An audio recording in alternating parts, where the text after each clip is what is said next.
Hello my dear friends, I am your educator Mohan Singhal और आपका हार्दिक स्वागत करता हूं आपके अपने YouTube channel MS Educare by Mohan single.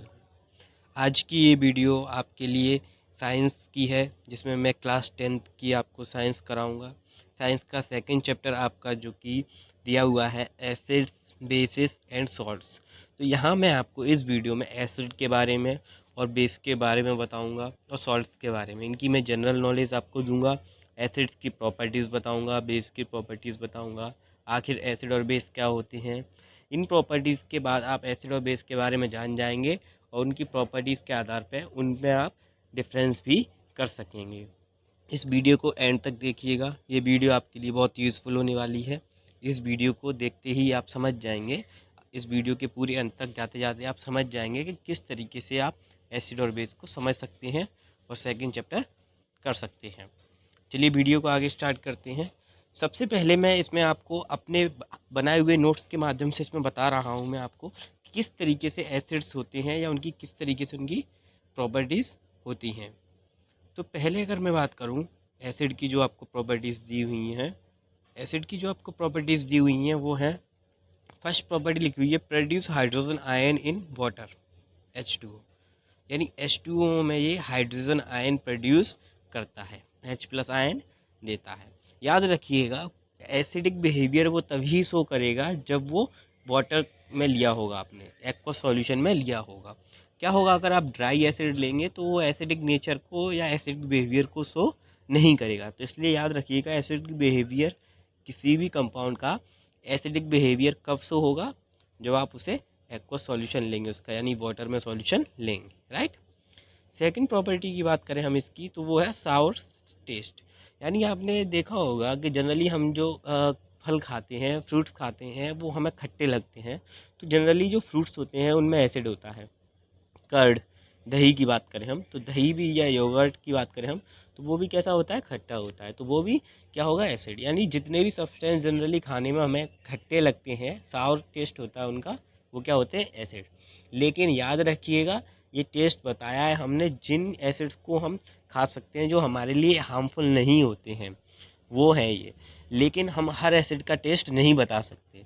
तो जनरली एसिड कैसे होते हैं, साउर टेस्ट में होते हैं, और हर एसिड को हम खाकर या छूकर पता नहीं कर सकते, क्योंकि कुछ ज़्यादा हार्मफुल होते हैं जो हमारी बॉडी को इफ़ेक्ट कर सकते हैं। टर्न ब्लू लिटमस रेड, ये जो थर्ड पॉइंट है, टर्न ब्लू लिटमस रेड, यानी ब्लू कलर के लिटमस को क्या करेगा, रेड में कन्वर्ट कर देता है। याद रखिएगा, लिटमस पेपर एक तरह की डाई होती है। वो डाई क्या होती है, जब आप इससे जब इस अब लिटमस पेपर को लेकर एसिड पर टच करते हैं, तो जैसे ही वो एसिड से टच होगा, टच होने के बाद या उस पर जैसे ही एसिड आएगा, तो वो लिटमस पेपर क्या होगा, कलर चेंज कर देगा अपना, और कैसा कलर कर लेगा, रेड कलर कर लेगा। जैसे इसमें ब्लू से रेड लिखा है, याद रखिएगा नॉर्मली स्टार्टिंग में वो पर्पल कलर का होता है, लिटमस डाई पर्पल कलर की होती है। तभी भी आप उससे एसिड को टच करेंगे तो वो कैसा हो जाएगा, रेड कलर का हो जाएगा। ठीक है, याद रखिएगा इस चीज़ को। फिर लिखा है act as electrolytes in solution, solution में ये इलेक्ट्रोलाइट की तरह बिहेव करते हैं। Neutralize solutions carrying hydroxide ion, जो आयन हाइड्रोक्साइड वाले होते हैं उनसे अगर ये रिएक्शन किया है, जैसे कि H प्लस ये ऑलरेडी देंगे, इनकी रिएक्शन आपने हाइड्रोक्साइड आयन यानी OH नेगेटिव से की, तो ये रिएक्शन कैसी हो जाती है, न्यूट्रलाइज हो जाती है, इसमें वाटर और उसका सॉल्ट बन जाता है। तो याद रखिएगा, हाइड्रोजन आयन कैसे ये क्या कर देते हैं, न्यूट्रलाइज कर देते हैं। React with several metals, metal से रिएक्ट करने के बाद ये हाइड्रोजन गैस प्रोड्यूस करते हैं। मेटल से रिएक्ट करने के बाद ये क्या करते हैं, हाइड्रोजन गैस। जैसे आपने मेटल ली, मेटल से कोई एसिड आपने रिएक्ट कराया, तो इसके बाद जो रिएक्शन होगी इसमें मेटल का तो आयन बन जाएगा और हाइड्रोजन गैस इसमें से लिबरेट हो जाएगी। तो इस तरीके से हम इसको पता कर सकते हैं। नेक्स्ट दिया हुआ है ये वाला, रिएक्ट विथ कार्बोनेट्स, अगर ये कार्बोनेट्स के साथ रिएक्ट करते हैं तो CO2 गैस रिलीज करते हैं। इसी तरीके से अगर कार्बोनेट के साथ रिएक्ट करेंगे तो क्या होगा, CO2 गैस रिलीज करेंगे। और अगर एसिड की आगे हम बात करें तो ये क्या करते हैं, डिस्ट्रॉय बॉडी टिश्यूज़, हमारी बॉडी के टिश्यूज़ से रिएक्ट करके क्या करते हैं, बॉडी के टिश्यूज़ को भी डिस्ट्रॉय कर देते हैं, यानी उन्हें नुकसान पहुंचाते हैं। जल जाते हैं ना, कभी कभी एसिड गिर जाता है हाथ पे, तो वो डिस्ट्रॉय कर देते हैं।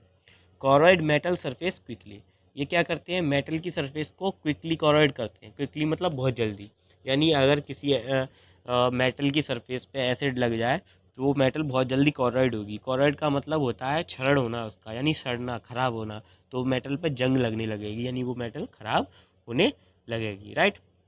तो यहाँ मैंने आपको एसिड की प्रॉपर्टीज़ बताई, इन प्रॉपर्टीज़ को याद रखिएगा। ये किसी भी एसिड का पता लगाने के लिए नेसेसरी प्रॉपर्टीज़ होती हैं। तो इनके माध्यम से आप उसको पता कर सकते हैं कि वो कोई सॉल्यूशन है वो एसिडिक बिहेवियर शो करेगा कि नहीं। याद रखिएगा, जब भी एसिड अगर ड्राई फॉर्म में है तो वो क्या करेंगे, एसिडिक बिहेवियर को शो नहीं करेंगे। उनका लिक्विड फॉर्म में, उनका एक्वस फॉर्म में होना ज़रूरी है, राइट। ये चीज़ याद रखिएगा, ठीक है। नेक्स्ट हम बात करते हैं अब इसमें प्रॉपर्टीज़ ऑफ बेस की। तो बेस की प्रॉपर्टीज़ की अगर हम बात करें तो बेस की प्रॉपर्टीज़ क्या हैं, देखिए। प्रॉपर्टीज़ ऑफ बेस, पहला दिया हुआ है H2O। वाटर में ये क्या देते हैं, OH नेगेटिव आयन देते हैं। क्या करते हैं, OH नेगेटिव आयन देते हैं वाटर में। Water solution bases are called alkalis.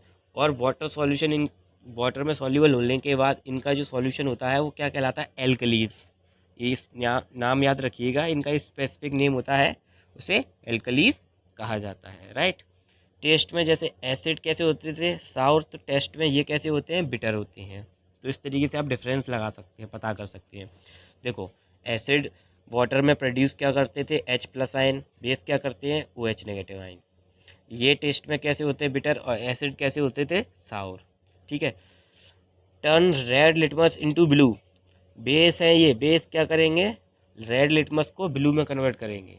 Red litmus को ब्लू में कन्वर्ट करेंगे।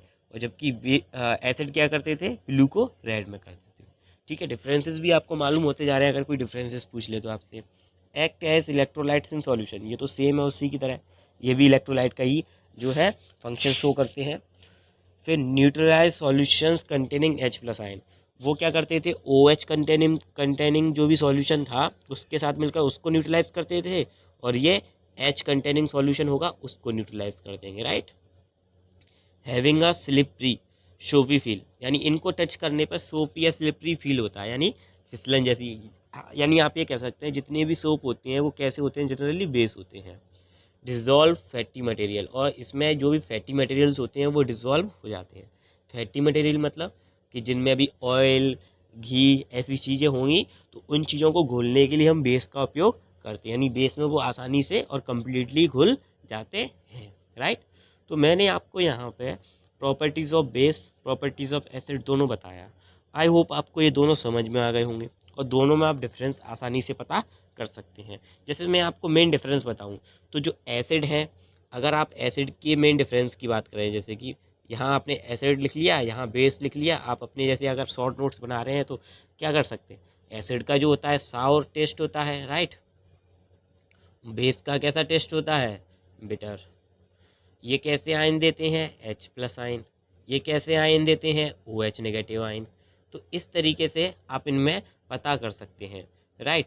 ये क्या कर रहे थे, एसिड जो थे ब्लू लिटमस को रेड कर रहे थे, और बेस क्या कर रहे थे, बेस रेड लिटमस को ब्लू कर रहे थे। तो इस तरीके से आप इनमें जो है पता कर सकते हैं, यानी आप इनमें डिफरेंस कर सकते हैं, आप एसिड और बेस के बारे में पता कर सकते हैं। इसमें एक एक पॉइंट और नहीं दिया है, वो आगे आएगा, मैं बता दूं कि जो एसिड होते हैं वो pH स्केल पे 0 से 7 के बीच होते हैं।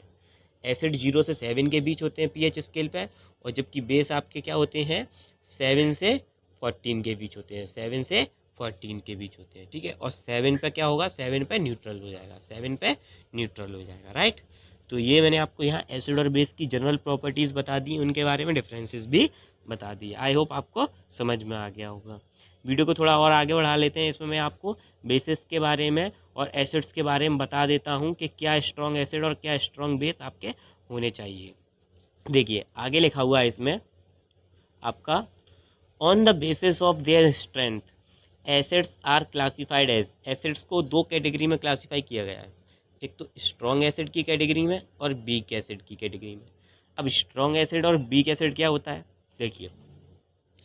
completely dissociate into its ion is aqueous solution, यानी वो एसिड जो कि एक्वस यानी वाटर में डिसॉल्व करने पे अपने कंप्लीट आयन डिसॉल्व कर देगा, अपने आयंस को कंप्लीटली H प्लस में और दूसरे आयंस में डिसोशिएट यानी अलग अलग कर देगा, वो स्ट्रॉन्ग एसिड होंगे। ऐसे होते हैं आपके नाइट्रिक एसिड, सल्फ्यूरिक एसिड और हाइड्रोक्लोरिक एसिड। ये तीन जो हैं इसमें दिखाए गए हैं, ये तीनों कैसे माने जाएंगे? स्ट्रॉन्ग एसिड, क्योंकि ये फुल्ली H प्लस आयन दे सकते हैं, इनकी कंडक्टिविटी भी अच्छी होती है और इनका जो कहें तो ये ज़्यादा एसिडिक होते हैं, स्ट्रॉन्ग एसिड होते हैं। और एक चीज़ बता दूँ, स्ट्रॉन्ग एसिड 7 से नीचे आने पे बढ़ता है, यानी मतलब अगर हम बात करें, एक आपको 1 pH वाला दिया है, एक 5 pH वाला दिया है, तो 1 pH वाला जो होगा ज़्यादा स्ट्रॉन्ग होगा और 5 pH वाला जो है वीक होगा, राइट। दूसरा इसमें आपको दिया है एसिड का टाइप, वो दिया है वीक। कैसा दिया है? वीक। तो वीक एसिड क्या होंगे? Weak acids are those acids which do not completely dissociate into its ion in aqueous solution. यानी जो एक्व सॉल्यूशन में अपने कंप्लीट आयन नहीं दे पाएंगे, वो क्या होंगे? वीक एसिड्स माने जाएंगे। फॉर एग्जांपल कार्बोनिक एसिड, ये आपका यहाँ पे कार्बोनिक एसिड दिया है H2CO3 है, ये H2CO3, ठीक है। इसका कंप्लीट फॉर्मूला लिख दूँ, H2CO3, वहाँ पे थोड़ा सा मिस हो गया है, ठीक है। कार्बोनिक एसिड जो है आपके क्या होंगे? H2CO3, एक तो ये होगा। दूसरा आपका एसिटिक एसिड होगा CH3COOH। क्या होगा? CH3COOH। कार्बोनिक एसिड का फॉर्मूला याद कर लिएगा, H2CO3 होता है, वहाँ थोड़ा सा मिस हो गया है वो। और एसिटिक एसिड, तो ये दोनों आपके क्या होंगे? Weak acid. वीक एसिड मतलब ये अपने सॉल्यूशन में आयंस ब्रेक नहीं कर पाते हैं। अब अगर हम बात करें आगे, तो आगे क्या होगा? क्लासिफाइड करें इनको बेस और एसिड्स में। तो हमने एसिड्स तो बता दिए स्ट्रॉन्ग और वीक, अब हम बात कर रहे हैं बेस की। बेस स्ट्रॉन्ग कैसे होंगे? वे उसी की तरह बिल्कुल, वो अपने आयंस ब्रेक करते थे, ये भी अपने आयंस ब्रेक कर पाएंगे। तो strong bases are those bases which completely dissociate into its ion aqueous solution. जो एक्वस सॉल्यूशन में अपने आयंस को ब्रेक कर देंगे, वो क्या होंगे? स्ट्रॉन्ग बेस होंगे। और वीक एसिड, वीक बेस में क्या आ जाएगा?